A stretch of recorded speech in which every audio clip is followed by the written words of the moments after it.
compute P of A given B if P of B is equal to 0.5 and P of A intersection B is equal to 0.32.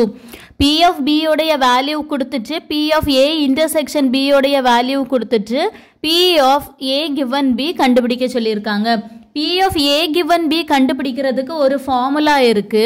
First அந்த formula என்னன்னு பார்க்கலாம். P of A given B equals to P of A intersection B by P of B. So, ரெண்டு வேல்யூமே நமக்கு டைரக்டா क्वेश्चनல கொடுத்துட்டாங்க which is equal to 0.32 by 0.5. இனி நம்ம இந்த பாயிண்ட்டை வந்து ரிமூவ் பண்ணணும். பாயிண்ட் ரிமூவ் பண்றதுக்கு என்ன பண்ணலாம்? 100 ஆல நம்ம மல்டிப்ளை பண்ணலாம் நியூமரேட்டர்லயும் டினாமினேட்டர்லயும். இப்போ இங்க 2 zeros இருக்கனால இந்த பாயிண்ட் 2 டிஜிட் தாண்டி ரைட் சைடுல வரும்.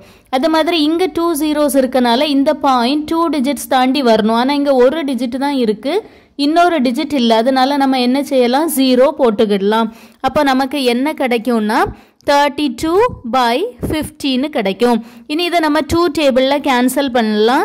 16 times 32 by 25 times 50. So our required answer is 16 by 25.